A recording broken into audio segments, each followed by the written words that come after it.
Hello and welcome to Beyond Common Business Secrets.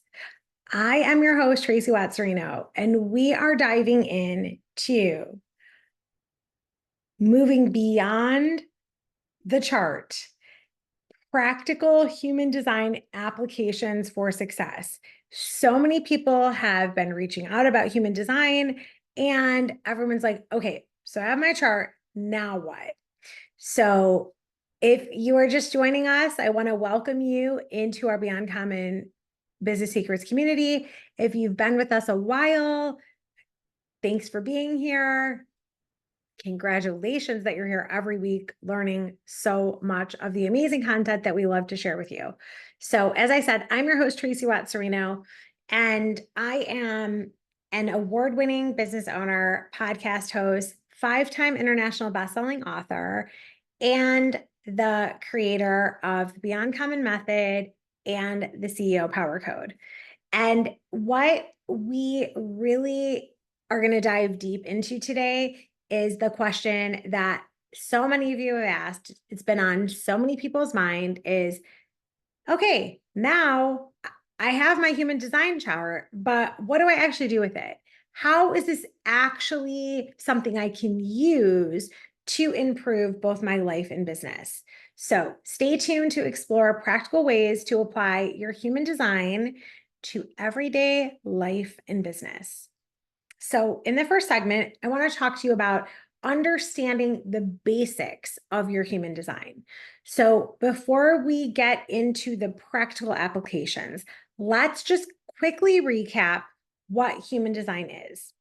It's a system that combines astrology, the I Ching, Kabbalah, the Vedic philosophy to give you a unique blueprint of your personality, your strengths, and your purpose. Like, what are you really here to do while you're here on this beautiful earth? So your human design chart shows you your type, your strategy, authority, and profile, among other elements. So this is not a belief system. It does not require that you believe in anything. It is not a philosophy. It is just a concrete map into the nature of your being. Period. That's it. That's what it is. So when we dive into now decoding your human design chart, right? You want to decode it because yay, another, I've taken every personality test under the sun.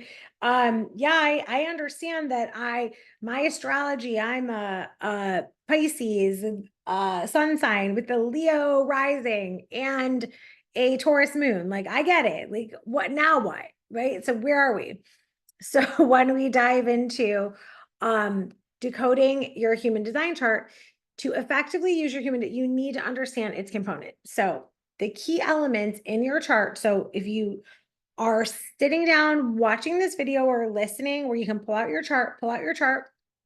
If you have not already done so, you can go to the show notes and get the link to grab your chart. We can do that for you as well. So the key elements, your type. This indicates how you interact in the world.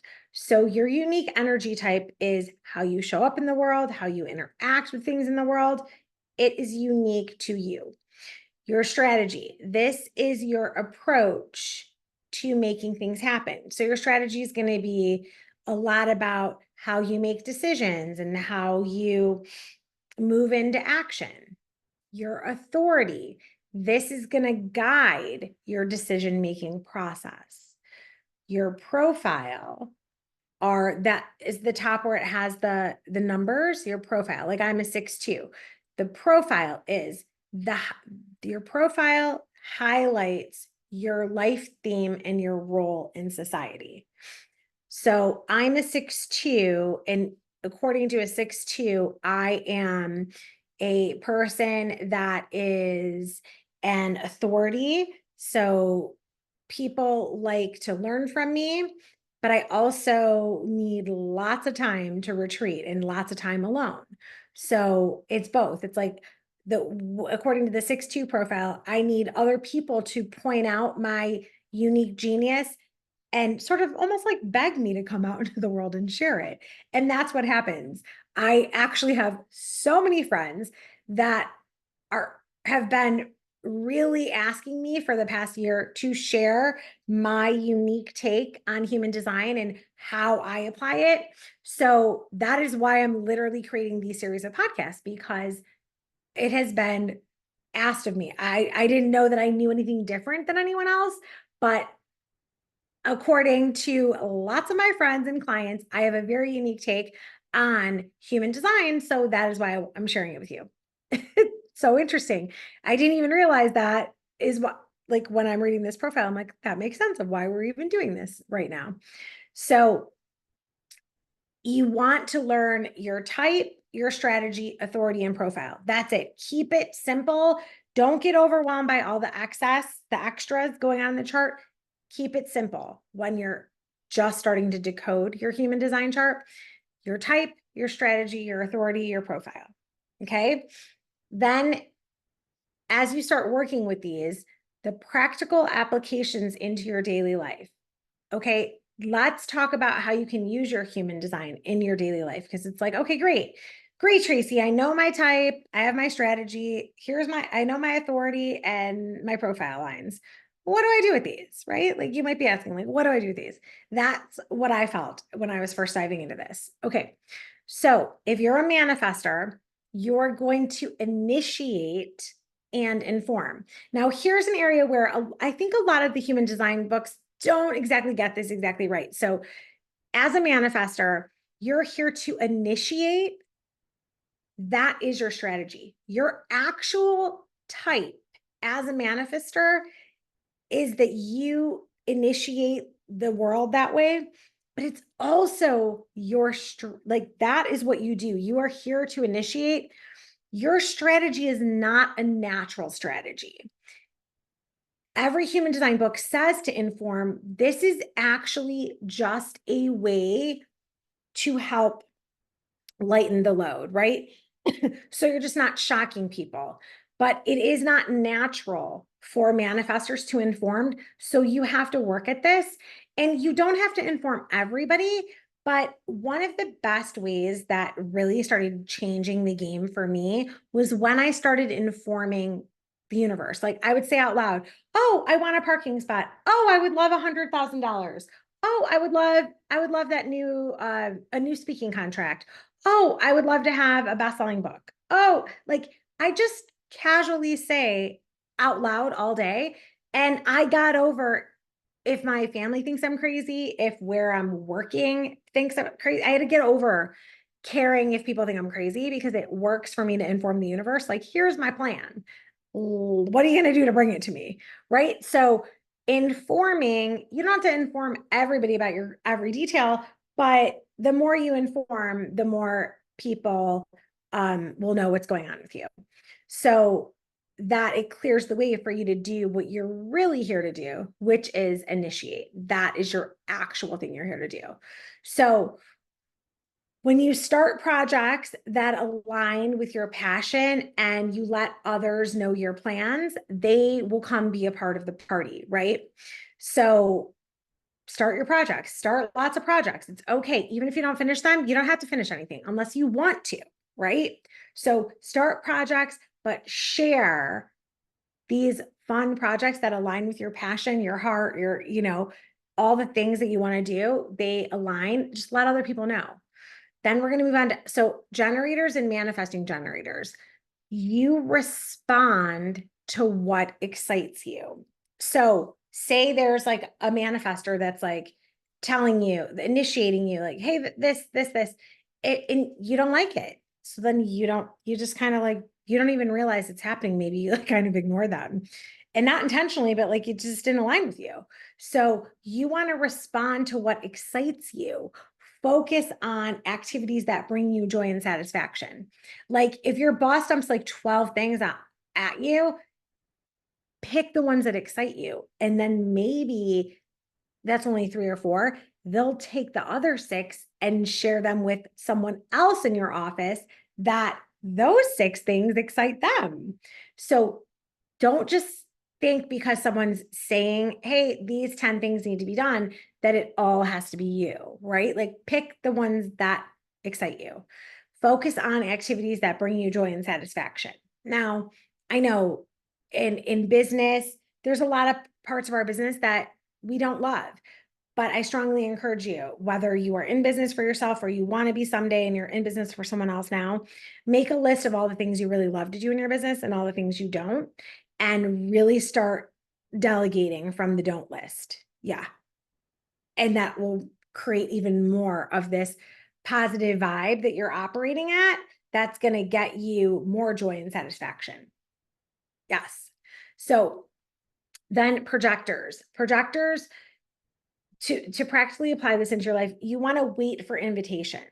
So if you see that there's a huge problem and that someone's business is like tanking, you just want to like tell them right away. However, the energy says that you need to wait for invitations. So when someone says, I really need your input, I need your feedback on this, that's when you share. And because you are so wise, so beautiful, and you see all these things that other people do not see, you see the easiest way for them to make their life so much easier, so much better. But they didn't invite you to share that information. They're going to be mean to you. They're going to treat you badly. And you're going to be like, well, what did I do? I just saw. So to help you, to help you, to conserve your energy, to help your heart, to not have you feel like everyone's shooting down your every thought and idea, wait for the invitation. When you are invited, people love your opinion. They love to hear everything that you have to share with them. Like I love inviting my projector friends, poke holes in this, look at this. I'm like, here's this new product we're launching. Tell me everything that you're thinking when you read it. I love this, but I engage that and ask for that invitation openly. So know that, like, that's so important. As a projector, that you are received so beautifully when you are invited into the conversation to give your opinion. When you are not, you are just creating so much stress and anxiety and heartache that you don't deserve or need in your life. So wait for the invitation. Now, not for practice, like you have to clean your house. No one's going to invite you to scrub the dishes, right? Like you have to do that stuff. I'm talking about the big stuff, right? The bigger stuff that can essentially build relationships or knock them out, right? So come from that place, but do your laundry, do the dishes, clean your house. You have to do those things. And then reflectors. So reflectors, you want to take your time to reflect. So make decisions based on your environment and the lunar cycle. So you need to be really aware of who you're spending time with. This is the same thing for manifestors and projectors that have a lot of open centers. Like reflectors, you will pick up a lot of energy. So make your decisions based on the environment you're in and your lunar cycle. So you're not somebody, like reflectors are not somebody that's going to know like, hey, someone just dump this idea on you. You're not going to know this is it right now. Now, if you're in the presence of someone with sacral energy, you might say, oh yeah, let's do that now. And that's okay for like little things, but big decisions, you need to wait this out, follow your lunar cycle. It seems like it's a long time, but it actually will help you go faster and get more done when you are in the strategic alignment. I only have a couple of friends that are reflectors, and they're these amazing unicorns. I have a few that have really figured out how to get a lot done and get in alignment. And my dad was actually a reflector. I didn't, he died long before I knew this, but it explained so much about how he could live almost so many different lives, in the sense of like when he was like around certain people, he was this way or that way. And it really made me go, wow, that is so cool. So definitely think about how you can take your design and apply it to your daily life. That's definitely one of the ways. So then if you want to start applying human design into business, this is how you can leverage human design in your business. So as a manifestor, lead new initiatives and communities. So you want to lead new initiatives and clearly, and like within different communities, you want to communicate your vision clearly to your team. So anytime that something new is happening, I would always have this, like, I would just change it, like, oh, it's done, right? Figuring like we have a smaller team, it doesn't matter. But even if you have like 20 people on your team, they want to know what's going on. So communicate your vision clearly. I find that the more I clarify and communicate my vision to my team, even though I sometimes feel like it's a broken record and I'm not doing anything because I'm saying that, I actually can get more done because the team gets behind it. Where if I don't communicate my vision clearly, I am constantly having to go back and make sure everyone's okay. So there ends up being like this sort of, I have to lead from a place of like calming everyone down and whatever, when we just really want to move forward, right? So really looking at it from, you are here to lead new initiatives, but you need to communicate your vision clearly over and over again to your team until you can employ someone else to communicate your vision to your team over and over again. Then generators, so this is true for generators and manifesting generators.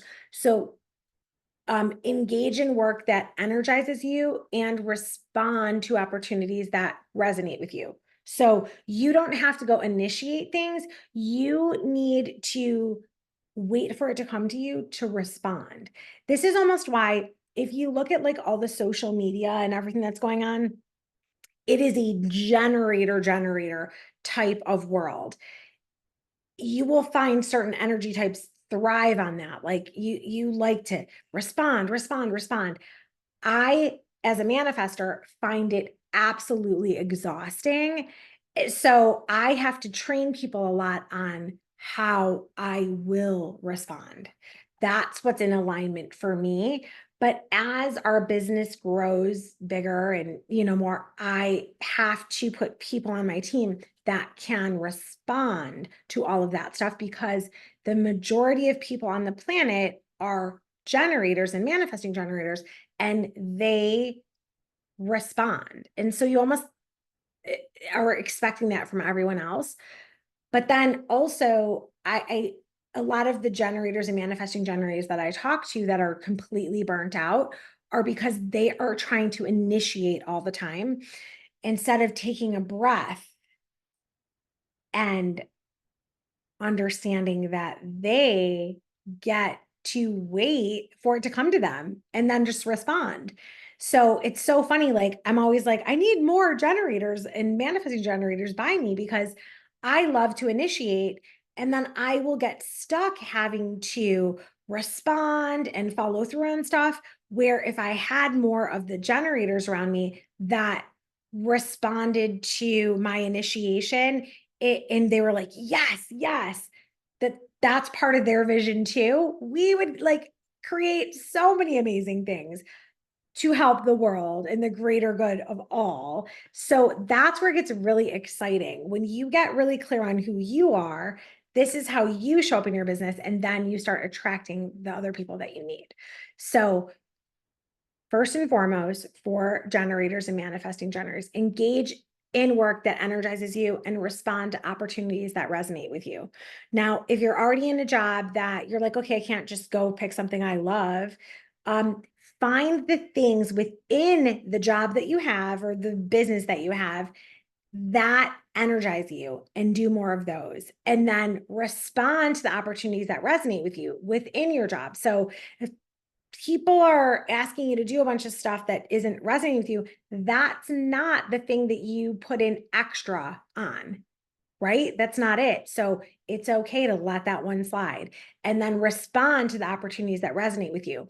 You can start to even manifest and morph the job you have or the business you have into more of something that's great for you by tweaking it in this way.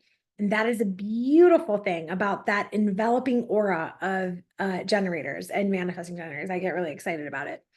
And then for projectors, focus on guiding and managing others and seek roles where your expertise is recognized. So this is where, like, projectors waiting for the invitation, you want to be in a role where your expertise is recognized, that people are asking you for this.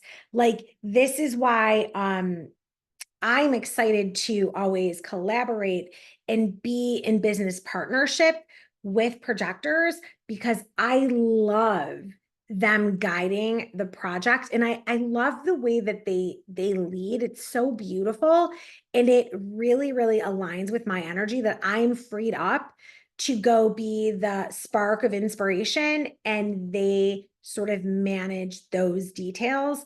Love it. It's such a beautiful, beautiful partnership, beautiful collab. Love it. I mean, I do love collaborating with other manifestors though too. So, I mean, there's lots of things, right? You find the thing that fits with each energy type, and the more that you know yourself, the more it plays into your real life. Then, for reflectors, how you would apply human design to your business, use your unique perspective to assess projects and provide valuable insights during your decision making. So you're like sampling everything. You're like, okay, so all these people did all this stuff. I'm going to sample everything, and then I'm going to see what I want to use, and then I'll provide valuable insights and decision making.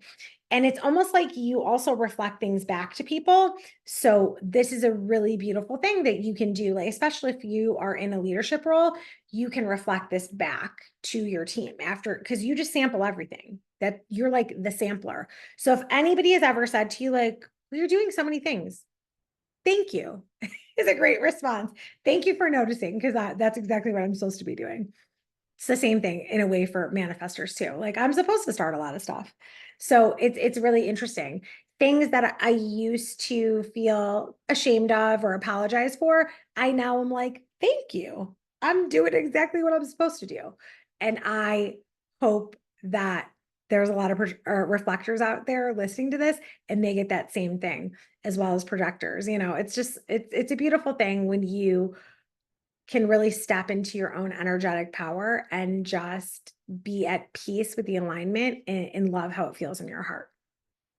So it's really exciting. So I would love to hear from those of you who have successfully applied human design into your life and business. So share your stories, share, just share those with us. You can put them here in the comment section, or you can email us or reach out on social media. We love hearing how this is working for you, and what have you tried? What have you applied? Like, really share with us. We love diving into this. And if you want more content around utilizing human design in your business and in your life, we would love to provide that for you. Just let us know. We are here to serve. So, actionable steps and takeaways. So, a few action steps that you can integrate human design into your life and business would be: get your chart, get your human design chart, and study its components. If you have not grabbed yours already, the link to get your chart is in our show notes. You can grab your chart for free. And then if you would like to upgrade to have a reading where we really dive in and really show you how to study all the components, you can do the upgrade option. Next is to understand your type, strategy, authority, and profile. Dig into these. These are unique to you, and it's the blending of all of it, your type, your strategy, your authority, and your profile, that makes you your unique self. And the more we get to dive into your unique self, you get to have even more fun with your human design chart and bringing it into your everyday life. So then you want to apply your design in daily decisions. So here's an example. Like, if you normally would be like, oh yeah, like someone calls and says, do you want to speak to 100 firefighters? And you just normally say yes to everything. You'd be like, okay, this would be what I would say in my heart. Do I feel like I want to talk to firefighters? Does it feel like it's in alignment? You know what? Yeah, I absolutely do, because anytime I can speak and help initiate people into action and help them look at the way they can win in their life and business in a new way, I'm in. So I like kind of walk myself through that. Now, if somebody asked me to speak at, I know I can't think of something off the top of my head, but if somebody asked me to speak at something that I had absolutely no interest in, and I got that feeling on my heart that was like, no, in the past, before knowing human design, I would have just kind of pushed myself through that and said I had to say yes anyway. Now I'd be like, you know what, it's like it's a divine download. It's the divine protecting me. It's a no. And I don't have to give a reason why, it's just a no. And it's because I followed my strategy and authority. So when you start applying this to your decisions, and it's just like even extra stuff, like asking me to do all this extra stuff for, for a PTO or this board or that, like, I don't want to send 1,000 emails. That's not the job for me. Now, if you need me to come in and initiate other people into action and inspire the room and get excited, I'm your person. I will do that for the PTO every day of the week. But to be the person that has to respond to a million emails, not for me. I knew that before, but now I can say it with absolute authority that I get this part. So use it, apply your design in your daily decisions and your business strategies. Then you want to reflect on your experience and adjust your approach as needed. When I started working with my human design, I got my chart read and I got a notebook I just started journaling everything that came up about this. Then as I went deeper and got different certifications, then I end up having a binder, so I had more and more stuff all the time that I needed to just keep going deeper. But now I have this timeline trajectory of everything I've learned, how I've grown, how I've grown, how I've adapted, and how I've applied even more of my human design to my lessons of life and just things I was working on. Um, so using your human design can lead to a more fulfilling life and a successful business. It's the and factor, right? Embrace your unique blueprint and let it guide you towards your true potential. So as always, thank you for tuning in to Beyond Common Business Secrets, and congratulations on being here and going a layer deeper. If you enjoyed this episode, please subscribe. Leave us a rating right here where you're listening and a review. This helps us share the podcast far and wide. So please help us continue to do that. And share it on social. Share it with a friend that you know would benefit. We are here to serve you. And as always, we appreciate you paying it forward, you being the type of business owner and leader that shares it and shares it forward to the next person. So as always, I hope you're having the most beyond amazing day. Stay beyond common, and I will see you on the next one. Take care, my friend.